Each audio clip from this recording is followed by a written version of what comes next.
como é que estão as preparações para o Natal, Renê? A todo vapor. Casa enfeitada, já estou motivando as crianças. Árvore de Natal, presépio. Presépio e tudo mais. Cara, mas com tanta notícia ruim, né, que a gente tem ouvido, as coisas que a gente tem visto aí, esse monte de guerra acontecendo, é difícil, né, cara? Pois é, e a gente está aí no tempo de advento, que é o tempo de espera, né? E aí vem a pergunta, né? Onde a gente encontra Deus no meio de toda essa bagunça aí? Pois é, e é essa pergunta, é sobre isso que a gente vai falar hoje, nesse episódio do Bem do Canal.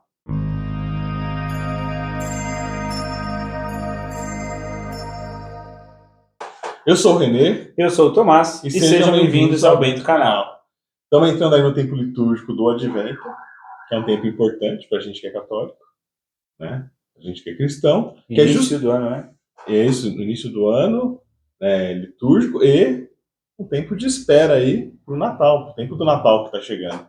Que é justamente Deus, né, que se faz carne e nasce. Que vai chegar, né? Exatamente. Então é um tempo de espera, né? E aí fala pra gente aí, Tomás, o que é o Advento? Vamos falar da palavra advento, né? Significa um tempo de espera por algo que está por vir, algo que vai chegar. No caso, Jesus Cristo, no Natal. Então, é um tempo de preparação, de recolhimento e de reflexão, para que a gente se prepare para essa chegada. Então, é também um tempo de alegria, uma alegria mais contida, porque a alegria maior vai ser no Natal, mas também é um tempo de alegria, de esperança, né, dessa certeza de que Jesus virá. E assim a gente, né, vive na nossa igreja a mudança das cores, das vestes, lá a gente começa a perceber que tem algumas coisas diferentes acontecendo. Das músicas. As músicas também são diferentes. As né? leituras. As leituras, as letras das músicas fazem referência a esse período de preparação. Então a gente vai enxergando, né, dentro ali da missa, por exemplo, que o tempo mudou, né? E que no caso é o início do ano, né? E no início do ano litúrgico é o Advento. Então é quando as vestes do padre e ali do altar estão na cor roxa, né? No terceiro domingo usa-se o rosa, que é para falar do domingo da alegria, né? Toda essa esperança, como eu disse, da vinda do Cristo no Natal. Em resumo, é isso. E acho que a palavra aí que você falou mais importante é a questão da esperança. Acho que dá a chance aí de todo mundo de que a gente pode fazer algo novo, né? Porque às vezes aí durante o ano a gente passa por um monte de coisa e acho que o Natal dá essa renovada, né? Porque você chega no Natal, junto a família, se alegra, é uma preparação. O ano litúrgico, né, tá no começo, mas o próprio ano civil vai começar ali também. Uhum. Né? Você meio que se prepara para isso, né? Assim, é uma nova vida mesmo, né? E tem todo o clima natalino, né? Que as pessoas falam que traz essa vontade de encontrar as pessoas, até mesmo de, às vezes, fazer algum tipo de reconciliação. Né? As pessoas param para pensar sobre o que fizeram.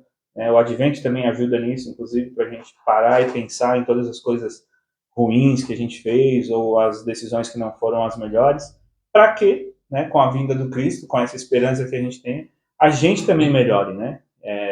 Nos espelhando, inclusive, na vida dele e na vinda dele, que a gente melhore para o próximo ano, no caso aí do ano civil também, que a gente está se preparando. E aí a gente tem em Deus, né, pelo período do Advento, essa esperança do melhor que está por vir. A gente diz que a gente está esperando aí o Príncipe da Paz, né? É um dos títulos aí que a gente dá para o Cristo, né? O Príncipe da Paz, né? E a gente olha para o mundo, a gente está numa situação complicada, porque a gente tem esse momento, né, de espera, de esperança, né? Mas tem gente vivendo em situações complicadas. É os casos de guerra, né? A gente tá numa situação mundial muito complicada. Sim. Né? E acho que é propício da gente falar isso, né? Porque às vezes parece que tá longe, né? Eu tô aqui, isso não me afeta, né? Mas acho que isso tem que chamar todo mundo para reflexão, mesmo quem tá longe da situação lá, né? Primeiro porque são vidas, né? São os nossos irmãos, né? Independente da distância, né? Mas é uma situação complicada, né? Porque uma situação de guerra, como ter a esperança na situação? Né? Como isso afeta aí essa espera que a gente tem? Assim, os casos mais divulgados, né, atualmente é o quê? É a guerra da Rússia e Ucrânia, né, que já está aí mais de um ano. E agora, recentemente, né, o conflito lá de Israel e do Hamas, né, na Palestina. Uhum. Né? E a gente vê que o Papa Francisco tem se envolvido muito, né? Nos dois conflitos, né? Ele está sempre pedindo paz, né? Está pedindo a intervenção, né? Para cessar fogo, né? Porque a gente entende que o conflito armado, a guerra, perder vidas, a violência não é o melhor caminho. Não é o caminho para a paz. Né? Não é o Inclusive. caminho, exatamente. E eu pesquisei, né, para ter uma noção, porque a gente fica sabendo das guerras porque passa na TV, porque os meios de comunicação trazem isso para a gente. Mas daqui a um tempo eles param de falar sobre, né? É um choque ali quando começa a comentar sobre. Mas, por exemplo, a guerra da Ucrânia, ela continua, ela não acabou. Só que não é uma coisa que está sendo, nossa, tão falada, até porque iniciou outra guerra, né? Outro conflito aí dos terroristas lá do Hamas, invadindo Israel. Só que existem mais de 20 conflitos acontecendo, né? Em vários outros países, por vários outros motivos, né? Sim, sim. Guerras dentro do próprio país, inclusive, entre grupos específicos que querem dominar ali, querem ser soberanos ao outro. Então, tem muita vida se perdendo, tem muita desesperança, na verdade, né? Em tudo que é lugar, crianças, né, sendo mortas, sem ter o mínimo de pensamento num futuro, porque eles não conseguem enxergar, né? No fim, elas são vítimas da situação, né? Porque elas são efeitos colaterais da guerra, né? Porque elas não estão efetivamente participando daquilo.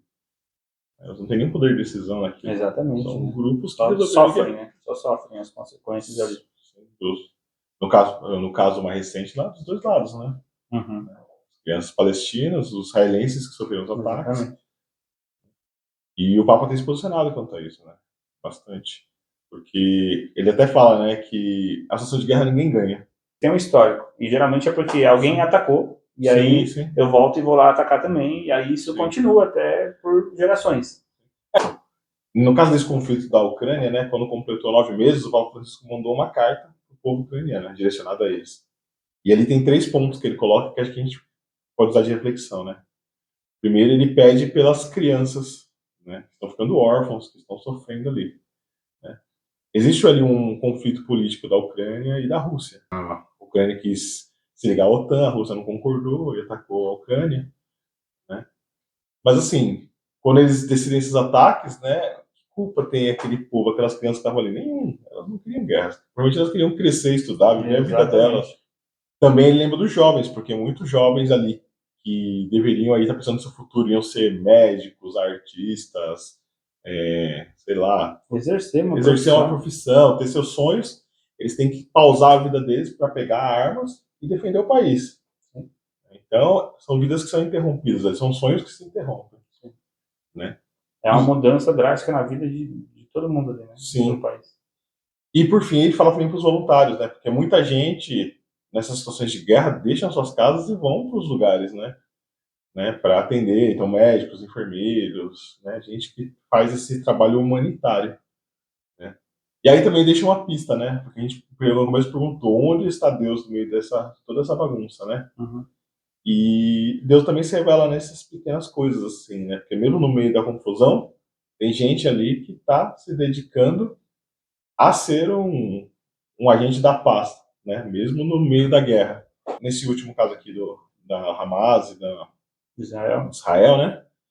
O patriarca de Jerusalém, né? Ficou famoso, saiu nos jornais, que ele se ofereceu, assim, devolva, porque o Hamas, ele raptou crianças. Sim. Né? E o patriarca... Ele se colocou à disposição, né, para trocar. Para trocar, então, devolvam as crianças e vão no lugar delas. Né? E um ato heróico, porque ele é um bispo cristão, provavelmente ele não ia voltar vivo. Se ele fosse, não voltaria mais. Né? Então, assim, existem sinais de Deus no meio de tudo isso ainda. Né? Mas, muitas vezes, toda essa situação do mundo, assim, deixa a gente num estado que a gente não consegue enxergar. E aí isso chega na gente, assim, porque a gente olha para o mundo todo bagunçado, e mesmo estando longe, a gente pensa, mas será que vale a pena? Ainda acreditar, né? Será que tem jeito? Tem jeito isso aqui? E como as notícias chegam, né? Como a gente o como a gente vê tudo isso é que impacta bastante nas nossas reflexões, né? Que é o que você estava falando, né? Será que vale a pena a gente ainda acreditar, ter a esperança que Deus pode, né, aparecer no meio de tudo isso? Que eu ainda posso continuar acreditando, porque o pessoal está se matando, o pessoal não está nem aí para nada, inclusive às vezes usando o nome de Deus, né, para poder tomar essas decisões de matar outras pessoas. E é muito complexo, né, porque nesse momento tem pessoas, a gente está gravando esse vídeo aqui, tem pessoas que estão sendo mortas, pessoas que estão sendo torturadas, e como que eu consigo, né, como que eu vou conseguir enxergar que Deus está olhando para essas pessoas, que por meio de pessoas que se voluntariam para ir para esses lugares, Deus está agindo, né? É muito difícil porque é muito impactante o negócio das pessoas sendo mortas, né? E cada vez mais com a internet a gente vê os vídeos deles próprios se gravando enquanto estão invadindo os locais para poder atacar o outro país. Essa semana mesmo eu vi um desses vídeos e eu fiquei chocadíssimo. Eu falei, meu Deus. Ele gritando, inclusive, lá, pelo nome de Deus, não sei o quê, e ele toma um tiro e cai, né? E eu penso também na vida dessa pessoa, tipo, né? Qual sentido tinha na cabeça dessa pessoa para ela tomar essas decisões, chegar a fazer tudo isso? E é muito chocante, é muito impactante. Eu acho que realmente causa na gente essa pisada no freio de será que tudo isso vale a pena, né?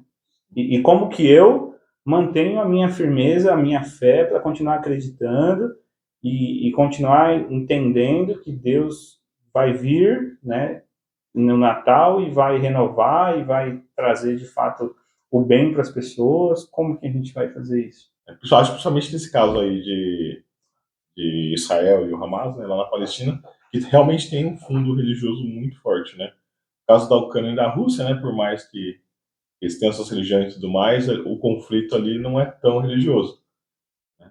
Mas o caso de Israel e Palestina, ele tem um fundo religioso. Não é só religioso, ele tem um fundo religioso, né? E quando isso mistura, né, é o que você falou, né, o cara tá ali, muitas vezes na cabeça dele, tá matando em nome de Deus. Assim como eu falo aqui que eu ajudo em nome de Deus alguém, né, que eu estou fazendo porque é o que Deus nos pede, ele também vai dizer que é o que Deus pede para ele, que ele seja um mártir, né? Sim. Eles costumam falar bastante isso, Isso né? aí. Eu vou para a guerra e eu quero ser um mártir disso tudo aqui, né? Tem um vídeo que circulou bastante de uma mãe e uma filha que ficaram felizes em saber que o esposo, né, se tornou um mártir, morreu lá, o cara do Sim. Hamas, ele morreu fazendo o que ele tinha que fazer, Sim. porque era aquilo que era o destino dele e tal. Mas isso deixa a gente meio louco, né? De conseguir olhar para tudo isso e ver sentido e ver que, nossa, como que Deus pode estar no meio de tudo isso, como que, inclusive, usam o nome de Deus para organizar tudo isso e fazer acontecer. Se você pensar bem, você consegue entrar na cabeça desse cara e imaginar, porque o martírio faz parte também do cristianismo. A gente teve muitos santos que entregaram a vida pela fé. Pela causa, né? Entregaram a vida pela fé, né? A questão é como, né? Porque ali o cara se dispõe a tirar outras vidas e ele acha que está fazendo bem, né, com isso. Inclusive, ele fala que ele está fazendo bem para aquela pessoa, né? Exatamente. Para aquela pessoa que ele matou. Ele fala que ele está salvando essa pessoa. Isso, exatamente. Porque ela acreditava no que era errado. Então, há uma concepção diferente aí de martírio, né? Ele meio que nega aí a liberdade do alvo, né? O termo é muito feio, mas acho que é pesado, adequado. Mas é adequado, né? Do alvo, né? Esse fundo religioso que acontece lá, né? Colabora para a coisa não ter solução. Porque se é uma guerra que é sagrada, em certo aspecto, é muito difícil sentar e negociar. Porque se fosse só política, eles sentavam numa mesa e conversavam. E resolveriam. Inclusive, isso é colocado desde a educação das crianças, né? Todo esse histórico, né, da fundação de Israel, né, gerou um conflito ali, né? Mas que não é só um conflito político. Né? Mas parece que então as pessoas pararam no tempo, né? E vivem como se a divisão ali do local e tudo isso ainda estivesse naquela época antiga de quando as religiões foram fundadas, sei lá. É que na verdade, se é sagrado, essa questão do tempo não importa muito mais, né? Porque se é sagrado, ele é sagrado, não importa se era ontem ou se é hoje.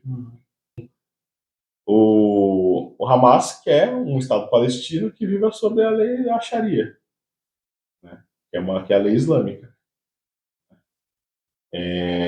Então ele não vai aceitar que Israel exista de jeito nenhum. É por isso que eles não vão conseguir sentar e negociar. Né? Porque para eles não tem que existir. Existem outros grupos lá na Palestina que já tentaram a negociação para que cada um tivesse seu espaço, né? E ainda assim foi uma negociação difícil. Eles não chegaram numa conclusão de que realmente não chegaram à paz. De ponderar as Mas coisas. pelo menos houve um esforço de sentar e conversar. Agora, com o Hamas não tem conversa. Porque eles entendem que o Israel não deve existir, ponto e acabou. Não tem como ter acordo. Isso. Para os dois existirem, inclusive próximos, né? Porque vão estar ali dentro do mesmo espaço. Então, como resolve? Não resolve, assim. Né? E aí que a gente tem que. Aí acho que é o caso que a gente tem que apelar para uma intervenção divina mesmo, isso aí. Que é difícil. Né? Porque qual é o caminho? É o diálogo. Não tem outro caminho. Né? Mas é um caminho que, pelo menos no momento atual, acho que não está no horizonte ali. E aí, assim, a gente pode trazer isso para cá agora, né? Porque essa falta de esperança, né? Esse conflito, né? De olhar para o mundo e ver essa bagunça e tira a nossa esperança, né? E tira o nosso foco de um Cristo que sempre vem, né? E que é o Príncipe da Paz, né? A gente aqui não vive uma situação fácil no Brasil. Não é uma guerra formal, mas a gente tem um problema sério de criminalidade, por exemplo. Né? No Brasil, a gente tem muito homicídio, roubo. Né? A gente vive numa insegurança. O tempo que todo mundo sai de casa preocupado, ninguém sai de casa tranquilo para trabalhar. Pelo menos eu não conheço. Para nada, né? Você tá sempre alerta, você tá sempre nesse estado de alerta, Exatamente, para nada. Porque a gente sabe da nossa realidade. Eu fui assaltado quando eu estava treinando corrida. Então, eu estava correndo na rua. Exatamente. Então, assim, existem aí as nossas guerras do dia a dia, né? E aí colocando guerra entre parênteses, né, para não comparar, porque ali uma situação de guerra formal, né, é uma coisa e tem um peso muito forte, né? O sofrimento daquelas pessoas. Não dá para comparar. Isso. De maneira alguma. Mas a gente tem situações de conflito aqui também, né? E que muitas vezes tira a nossa esperança também. Que a questão é isso que eu ia falar. A questão é que ambos tiram a esperança das pessoas, né? A gente costuma falar, né, que não tem mais bairro bom, não tem mais lugar que a gente se sinta seguro, não tem mais hora, não tem mais nada, né? Porque e o tempo inteiro a gente anda com medo. O tempo inteiro a gente tem a desesperança, né? De qualquer lugar que a gente esteja, porque a gente vai ficar olhando para um lado e para o outro. Não dá para você sentar num lugar e ficar em paz. A gente sabe de uma pandemia que a gente tinha medo também de sair na rua, porque podia pegar uma doença. Exatamente. Qualquer circunstância aí, uma doença que matou um monte de gente. Exato. Né? A gente tem aí conflitos políticos mesmo, né? De ideologia, de grupos que brigam, e isso afeta as famílias, a gente vê famílias brigando por causa disso aí. Né? A gente tem aí escândalos políticos de corrupção, né? E se a gente parar por olhar tudo isso, puxa, mas que esperança que a gente vai ter? E talvez aí a gente volte, a gente tá aqui no final do ano, e talvez seja a gente voltar no assunto que a gente falou lá no começo, né? No primeiro episódio, né? Será que muitas vezes a gente percebe no meio dessa bagunça que a gente está colocando esperança nas coisas erradas, né? Verdade. E aí que a gente tem que falar, putz, tá na hora de mudar o foco, né, e voltar. Porque o foco é o quê? Principalmente no Advento agora, né? É um tempo que você pensa, o foco é o quê? É Cristo que tá para nascer, vai nascer. Né? Ali no Natal. E acho que essa troca de foco é importante. Acho que isso ajuda a refletir no Advento. Sim, com certeza. Acho que é maravilhoso como a igreja organiza, inclusive, os tempos, né? Porque isso ajuda na nossa formação e no nosso controle das nossas atitudes, das nossas reflexões, né? Para cada tempo a gente reflete uma coisa, reflete um período ou uma parte da história da salvação, e isso faz a gente renovar a esperança, né? Ter a esperança de entender que mesmo com dor e sofrimento, as coisas que vão acontecendo, que são decisões humanas mesmo, no caso das guerras, né? A falta do diálogo, seja lá numa guerra formal entre países ou dentro do país ali por grupos específicos, ou uma guerra familiar, vamos dizer assim, que acontece, né, morte dentro de família, acontecem brigas, acontecem afastamentos, entre outros crimes que podem acontecer, no caso aqui do nosso país, né, que a gente não vive uma guerra formal, mas a gente vive momentos de desespero, né, de insegurança, e que fazem a gente, às vezes, desanimar e não querer acreditar em mais nada, inclusive não querer acreditar em outro ser humano, né? Isso que é o pior. E quando você deixa de acreditar no outro, você É aquela história, você tem que sempre enxergar Cristo no próximo. Mesmo nas Exatamente. piores situações. E eu acho que às vezes fica difícil. Bem difícil. Fica bem difícil, né? E aí, como você falou, né? Onde a gente está colocando a esperança, né? Por mais que as coisas estejam difíceis, né? E não é que a gente vai fechar os olhos para as coisas que estão acontecendo, porque a gente tem que olhar para isso e influenciar de maneira boa nessas coisas, né? Porque é isso que Deus nos pede, inclusive, como cristãos. Mas, para eu me sentir forte para fazer isso, eu preciso manter a minha chama de esperança acesa. E é isso que o Advento vem trazer para a gente também, né?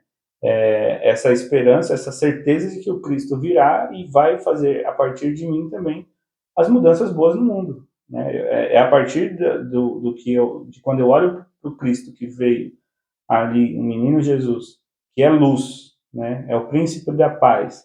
A partir de quando eu me espelho nisso, nessa história do Cristo, eu tenho propriedade para poder falar como o Cristo, para poder agir como ele nos pede, para a gente promover a paz, né? É lá distante, a gente não tem nada a ver. Não, a gente tem a ver com São nossos irmãos. Com tudo que está acontecendo, né? E é importante falar que, por mais que eu não vou conseguir ir até Israel agora, eu não vou conseguir ir até a Ucrânia, a Palestina, mas eu consigo ir até a casa do lado, né? Eu consigo diminuir os conflitos que estão perto de mim, consigo influenciar de maneira boa os conflitos que estão perto de mim. Às vezes é com a minha própria família, no meu núcleo familiar, às vezes é lá com os amigos, às vezes é num grupo da faculdade, sei lá, da escola, em qualquer lugar vão ter esses conflitos. E eu, como um cristão, né, que tem a esperança nesse Deus que vai chegar, eu preciso agir como ele pede. Né? E eu acho que o Advento ajuda a gente a se preparar para isso. Eu acho que vamos pensar na questão do reino, que geralmente, quando você vê esses filmes que tem reis, né? É o rei, Jesus é o rei, é o príncipe da paz que está chegando, né? Geralmente vai o mensageiro na frente, né? Fala, olha, o rei está chegando, né? E acho que aqui cabe pensar que mensageiro a gente está sendo, né? Eu posso ser o mensageiro do quê? Da guerra, né? Da bagunça, da falta de esperança, ou eu posso ser o mensageiro da paz. Né? E aí é o que você falou, o mensageiro da paz não é ser o bobo, o cara que finge que não vê. O mensageiro da paz é aquele que ele age para resolver os problemas que ele pode resolver, né? E promover a paz ali no que ele pode. E no que ele não pode, que ele reze. Então, assim, esse vídeo está saindo aí no comecinho do Advento. Então aproveite esse tempo e reflita, né? Renove a sua esperança e se prepare, né? Porque o Cristo está vindo, mesmo no meio das tribulações. Ele está vindo. Né? Reze por você, pela sua família. Reze pelos nossos irmãos que estão sofrendo aí todos esses conflitos. Né? O Advento ele acontece em 4 domingos. Né? São 4 semanas aí antes do Natal. Aí, eu até anotei aqui para falar, nas 2 primeiras semanas a gente vai aprender bastante sobre a vinda de Jesus, e aí tem aquela reflexão dos nossos arrependimentos, né, das coisas ruins que a gente fez. É importantíssimo que a gente avalie o nosso ano, né, a gente aproveita esse momento de preparação, para a gente de fato se preparar para o outro ano também. E como cristãos, com a esperança da vinda de Jesus, que a gente reflita sobre como estamos nos comportando como cristãos, né? Para que a gente melhore cada vez mais. E as últimas 2 semanas para a gente refletir sobre o modo como Jesus viveu, né? A simplicidade de quando ele nasceu e de como ele viveu. E a partir daí, entender que fazer o simples e agir de maneira simples é agir como Cristo, né? E é importante refletir, né, sobre a vida dele. Então, essas 4 semanas do Advento que antecedem exatamente o Natal, sejam de reflexão aí para a gente, para que eu melhore, para que o René melhore, para que todos nós sejamos pessoas melhores a partir dessa esperança de um Cristo do Cristo que está para chegar. A gente tem esperança que a gente busca a paz, uma busca ativa, né? Uma busca do mensageiro. A gente é um mensageiro que leva a paz para o mundo. Isso, com atitudes mesmo, executando, fazendo isso acontecer, né? E rezando muito por todas as situações. Então, deixa aí nos comentários alguma reflexão sua sobre esse vídeo, sobre essas situações de conflito, o que você acha, como que você enxerga tudo isso, né, como cristão, mesmo que você não seja, se você estiver assistindo esse vídeo. Coloca aí a sua opinião para a gente saber. É sempre bem importante. Siga aí a gente nas redes sociais, todas as redes sociais. Estão aí os links estão aí na descrição. E até a próxima aí no Bento Canal. Até a próxima, tchau, pessoal. Tchau.